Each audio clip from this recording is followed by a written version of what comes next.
નમસ્કાર મિત્રો, આજે આપણે જાણીએ ભીંડાના મુખ્ય રોગો અને તેમના સરળ ઉપાય જેથી પાક સુરક્ષિત રહે અને ઉપજ વધુ મળે. નંબર 1. પીળાશનો રોગ, મોઝેઇક વાયરસ. ભીંડામાં સૌથી સામાન્ય રોગ છે પીળાશનો રોગ. પાનની નસો પીળી થઈ જાય છે અને આખું પાન પીળું દેખાય છે. આ રોગ સફેદ માથી દ્વારા ફેલાય છે.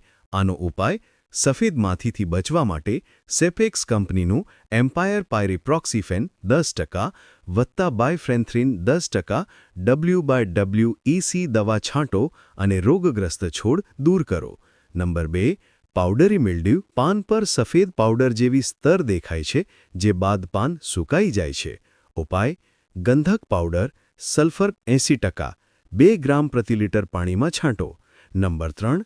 ઈયળ. આ ઈયળો ફૂલ અને નરમ શીંગમાં ઘૂસી જાય છે, જેને કારણે શીંગ અંદરથી સડી જાય છે અને ઉપજમાં ભારે ઘટાડો થાય છે.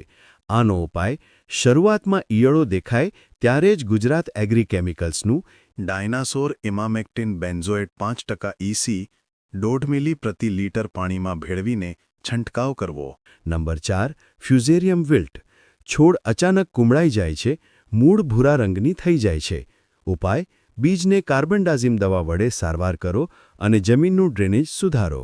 વિડિયો ઉપયોગી લાગ્યો હોય તો લાઇક, શેર અને સબસ્ક્રાઇબ